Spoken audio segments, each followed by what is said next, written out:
ডাক্তারবাবু, গত 8ই অক্টোবর আপনারা যে একটা মিছিল করা হয়েছিল কলেজ স্কোয়ার থেকে ধর্মতলা পর্যন্ত, সেই সময় মিছিলে বাধা দেওয়া এবং পরবর্তীতে আপনাদের বিরুদ্ধে থানায় হাজিরা নির্দেশ দেওয়া হয়েছে, তলব করা হয়েছে কার্যত 2 তারিখে সেপ্টেম্বরে বউবাজার থানায়। আপনি কি যাবেন তলবে? হ্যাঁ, দেখুন, গতকাল সন্ধ্যাবেলাতেই আমি তো দার্জিলিং এর কর্মকর্তা, তো দার্জিলিং এর বসেই বউবাজার থানার এক পুলিশ অফিসার ছিলেন। তিনি বলেন যে 3 তারিখের তলব করা হচ্ছে আমাকে।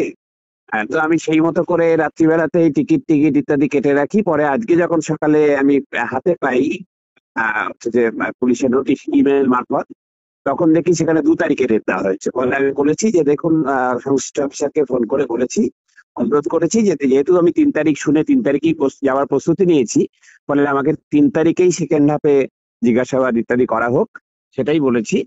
আর যাওয়ার বিষয়টা দেখুন, আমরা তো আইন মেনে চলি। আমাদের রাজ্যে যদিও আমাদের মন্ত্রী সবার সদস্যরাই আইন মানেন না, একাধিক মন্ত্রী একাধিক মানে তদন্তকারী সংস্থার তলব অস্বীকার করেন। আমাদের আইনমন্ত্রী তিনি 16-17 বার ইডি সিবিআই থেকে তলব পেয়েছেন, কিন্তু একবারও যাননি। কিন্তু আমরা যারা মনে করছি যে আমাদের রাজ্যে হচ্ছে যে আইন শৃঙ্খলা ব্যবস্থাটা সম্পূর্ণ হচ্ছে রাজনৈতিক প্রতিহিংসার ভিত্তিতে চলছে। কারণ আমাদের রাজ্যের চোর, লম্পট, ধর্ষক, খুনি কাউকে হচ্ছে যে তারা ডাকে না, তারা তলব করে না। আপনি ভাবুন না, জীবন কৃষ্ণ সাহাকে বলুন বা পার্থ চ্যাটার্জিকে বলুন, ইডি বা সিবিআই ডাকার আগে রাজ্য পুলিশ কোনোদিনও তলব করেনি। কিন্তু হচ্ছে যে আমরা আমাদের সাংবিধানিক অধিকার প্রয়োগ করেছি। আমরা একটি নৃশংস ঘটনার প্রতিবাদে অংশ নিয়েছি, তার জন্য হচ্ছে যে ডেকে পাঠানো হচ্ছে প্রায় 1 বছর বাদে। কিন্তু তবুও যেহেতু আইন মেনে চলা হচ্ছে নাগরিক আমরা, সেই হিসাবে আমরা হচ্ছে যে যাবো। আমরা বলেছি পুলিশের সাথে সহযোগিতা করব। আমরা চাইলে এর বিরুদ্ধে আমরা আদালতে যেতে পারতাম স্থগিতাদেশ নিয়ে আসার জন্য, কিন্তু আমরা সে পথে হাঁটছি না। আমরা পুলিশের সাথে সহযোগিতা করব, পুলিশকে ওখানে পুলিশের জিজ্ঞাসাবাদের মুখে গিয়েই যা জবাব দেওয়ার দিয়ে আসবো। সেই জন্য আগামী 3 তারিখ ইয়ার্ডে আমরা আমি যাচ্ছি।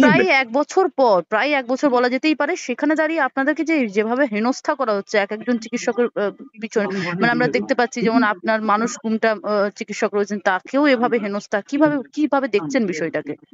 এটা শুধুমাত্র একজন, আজকে আমার বা মানুষ কুমটার নয়, সমগ্র চিকিৎসক সমাজ যারা মিছিলে হেঁটেছিলেন, কোনো না কোনো মিছিলে, যে কারোরকেই এই হেনস্থা করা হতে পারে।